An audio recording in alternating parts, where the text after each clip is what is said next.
Hello, gardening friends. I haven't done a tour in a long time, so I figure today's as good a day as any. The garden's all happy because of the rain, and butterflies are playing, and look at those monarchs. Things are blooming. See, the hyacinth beans have finally bloomed. The hummingbirds love these. You can see they have little seed pods already forming. The sunflower is just huge. Heavy as the head that wears the crown. I think it clocked in at close to 13 feet. The dahlias are just doing their thing, looking gorgeous. There's some white cosmos back there that I don't remember planting. We continue to have a yellow swallowtail butterfly nursery here in these parsley plants.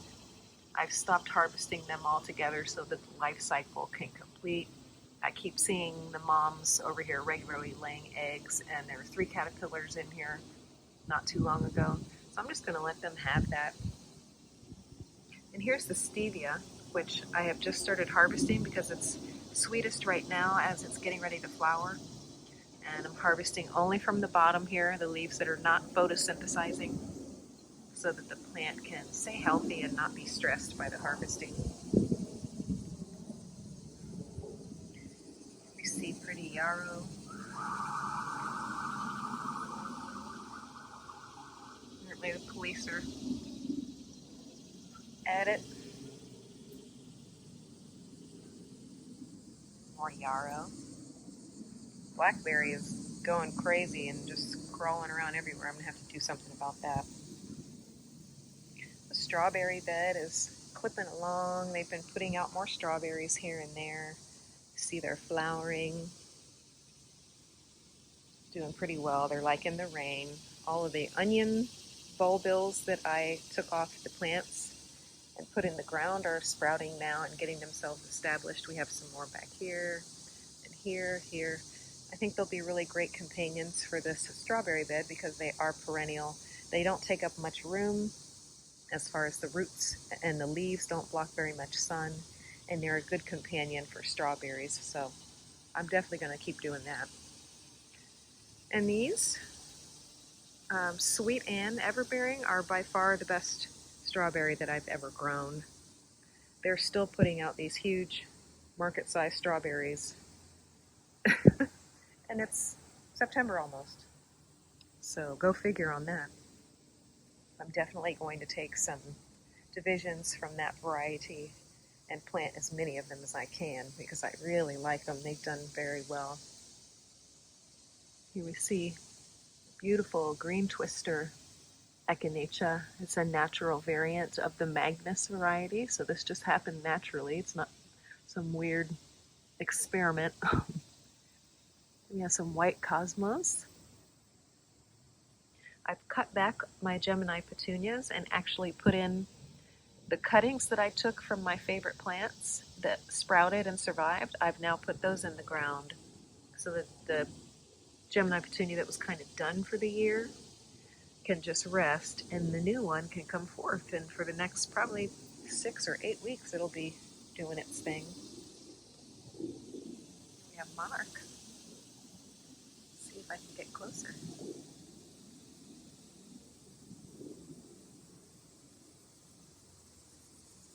Hi, pretty. Sunflowers they've bloomed many times. This variety puts out a lot of different blooms, whereas the mammoth variety only puts out one.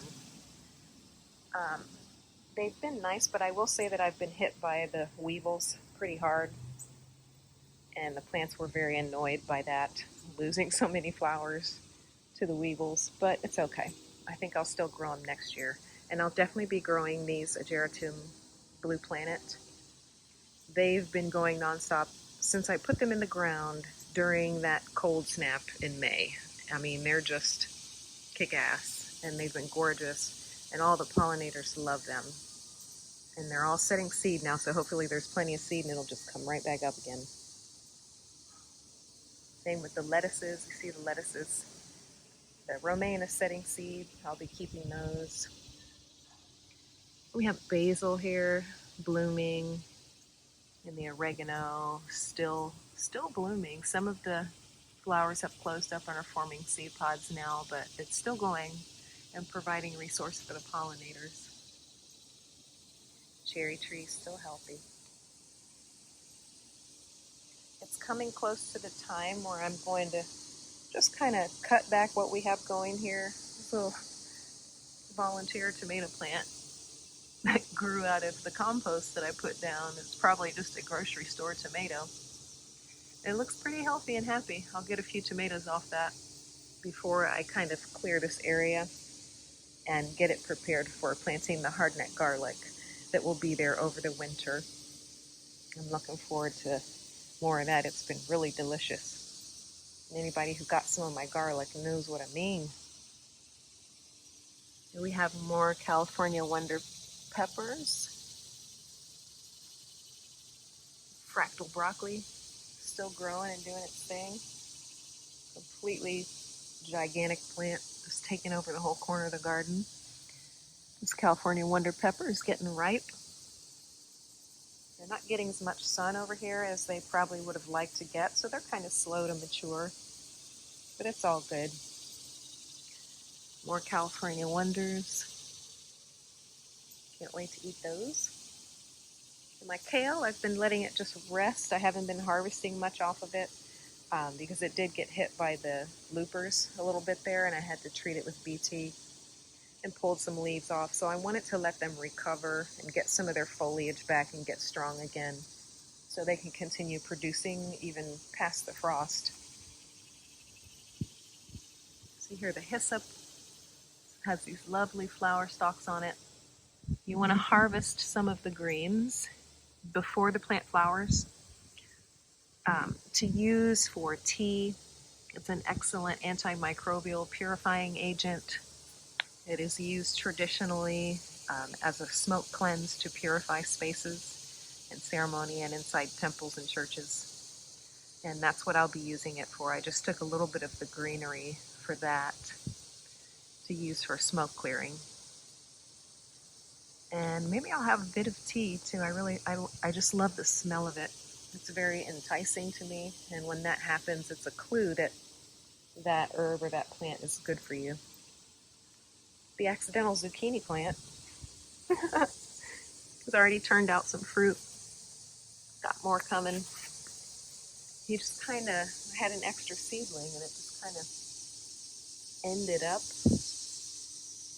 in the compost bin because I didn't have anywhere else to put it, and it's the healthiest plant in the squash family that I've grown all year. So there you go. Happy accidents. All my perpetual spinach and chard, I've been harvesting off of these consistently all year and they're still doing great. Definitely going to grow those again. Here we see the buckwheat. It's coming to the end of its life cycle. It has set seed. The seeds are ripening, and they do take a little while to ripen. Just because they look dark doesn't mean that they're ripe, is what I'm learning. So I'm going to let these stay on the plant as long as I can, and they're not going to fall off. What I'm learning is that they're pretty well secured on there. They're not going to end up dropping into the soil. And then I'll just come along and snip the tops off eventually. Once they're completely done flowering, snip the tops off, and you can thresh them just like you would wheat. And then I'll cut back the rest of the plant and let it be mulch for the winter cover crops and the carrots that are in there right now. The sage has been amazing all year. I've harvested a ton of it. It's still going strong. I could still pull more leaves off if I wanted to. I think I'll probably get maybe one more harvest before the end of the season. I don't want to stress the plants too much, but it's good to get that harvest. Zeolites calendula, they're doing really well everywhere in the garden. I'll be using those again for sure. Of course, the parsley that I'm scared to eat again because the butterflies keep laying eggs in it. So I'm just going to leave it. They're pretty much like giant shrubs at this point, but it's okay.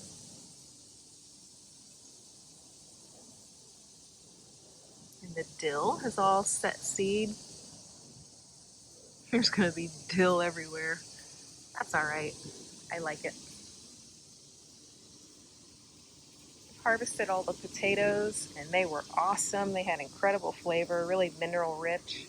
We made potato salad and mashed potatoes and tore that up for sure. So you can see the Chinese impatiens are becoming kind of a pain as they're reaching the end of their life cycle because they just lay down in the middle of the road and they're totally in the way.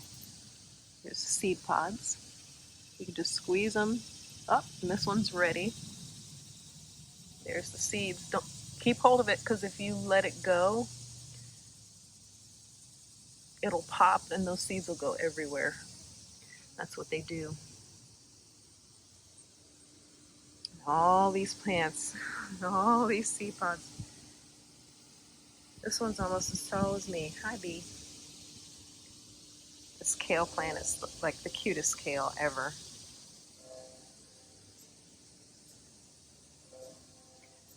Coming around to this side, taking out those volunteer, whatever it is, some kind of curcubit that showed up growing around the cherry tree from the compost because they were not getting enough sun to ever really set fruit and they were just definitely in the way. So I'm going to compost that. Over here we have the Egyptian onion bulbils are all emerging that I planted.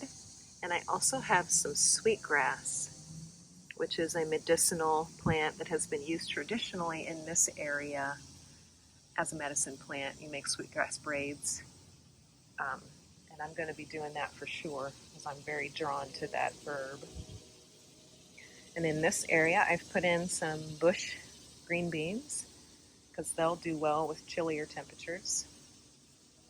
And they're looking really happy over here. Behind them, you'll see the snow peas that are going to be climbing this whole remesh trellis all along here.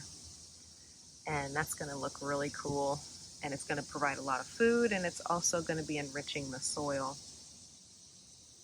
Nasturtiums. And look at this. Summer Savory has the most adorable little flowers that I've ever seen. They're like tiny little rows of Sharons almost. They're so cute. And it's a really tasty herb. I've really enjoyed having it in my food. We see the lima beans are putting out a lot of pods. Soon Shay will have plenty of lima beans to eat because I sure won't be eating them. You see the black cherry tomato shrub? This thing just does not quit. Look at all that fruit. I've been making salsa and tomato sauce, and it's just continuing to go. The jalapeno plants have been very productive. I even got a few ripe ones. There's another big one right there. I'm going to end up taking most of the mature peppers off here real soon and just making some smoked or dried pepper powder for seasoning because there's only so much salsa you can eat. Again, wild Florida Everglades tomatoes. These did well. And here we see some more stevia plants, and these are actually starting to bloom. See the little white blooms. They're so cute. And again, I've been harvesting from down here with these leaves that the plant isn't really using or photosynthesizing with. They taste just as good. It doesn't stress the plant. My Malabar spinach went crazy.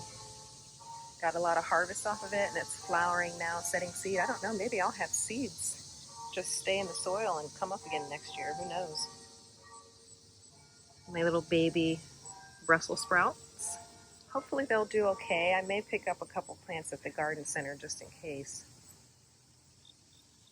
Comfrey is just battling through this gang of collards and kale. Little hummingbird fountain. This thing's really cool. It doesn't take much sunlight for it to go, and it just sprays. And the hummingbirds love it. They've pretty much been loving this garden this year. Well, that is about it. And maybe I'll take you onto the side garden and have a little tour of that because I don't think I've shown it to you yet. So I'll do another video for that. Until then, happy gardening. Hello, gardening friends again. Here we are on the side garden, which was meant to be a butterfly and pollinator garden and has been revised numerous times this year because things died or just didn't do well. Or this is the Angelonia, also known as summer snapdragon. It was great. I'm going to be growing that again next year. Black-eyed Susan. Borage, I don't think I'll be putting out here again. It's just too leafy and bushy and floppy, and this is a really small space, and I think I want to keep it a little more tidy. So no more borage. And some coneflowers that I'll be doing again. Catmint, the pollinators love that. Some cosmos here, more Gemini petunias. The bachelor's buttons, I love that blue. I'm definitely going to get more seeds and spread them about more intentionally. They came from a wildflower mix that was mostly just weeds, honestly. And I had all these huge weeds growing here and didn't realize that they were just weeds or not very appealing. So that was that. Wild bergamot didn't flower this year. Maybe needs a year to recover. It was kind of sickly when I bought it from the garden center. It's looking pretty good now. There's a hyssop back here that eventually will have more sun when I'm not growing giant mammoth sunflowers out here. I had nowhere to put them, so I felt kind of bad and I just stuck them out here so I wouldn't have to throw them away, but they really are not ideal. They're blocking quite a bit of sun and they're big and ungainly. But we'll see pretty sunflowers here soon. They're getting ready to open.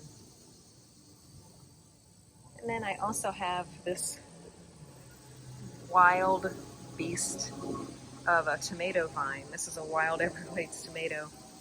I had no idea how aggressive it was going to become in full sun. And it pretty much took over the whole trellis. I've had to really prune it back super hard, like 4 times this season, just to make sure it didn't take over and kill the trumpet vine that I've got going here, kind of climbing and weaving all through this trellis. And next year I won't do a tomato plant here.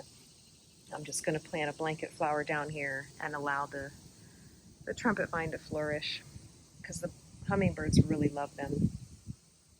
Trumpet vine is in this pot, and next year I won't have petunias in with it. It'll just be a trumpet vine doing its thing and getting as big and strong as possible. Lots of tomatoes. Who wants some tomatoes? This was a garden center rescue.